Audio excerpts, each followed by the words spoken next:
ଟିକେ ଶୁଣିଲ ଟିକେ ଆସ ଶୁଣିବା ଟିକେ अच्छा ଭାଇ ଭଉଣୀ ଦି ଜଣ ଯା ଖାଲି ହେଁ ଫେଫେ ହଉଛ ପଚାରୁନ କୋଉ ଦିନ ଯିବେ କଣ ପଚାରେ ସେଟା ଜାଣିନ सत कथा कहली कि 2 मास हेलानी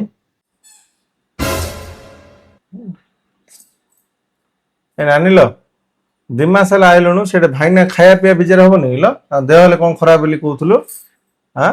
तू केबे जुओ पळेई रे र रे काई सिंध होउछ रे तगर कोन सबळ पळेई रे हेल तू केबे जुओ पळे तो 2 मास हेलानी पळेई रे कोन हे जाना ना सत्य कया गले जुई संगे झगड़ा हे जाईछ सेति में एली टिके पळे आइली आडे मंडा बुझियो रही रे केते 6 मास वर्ष रही तापर मन शांति हेले पळे हो गया अपा और 6 मास वर्ष रही अरे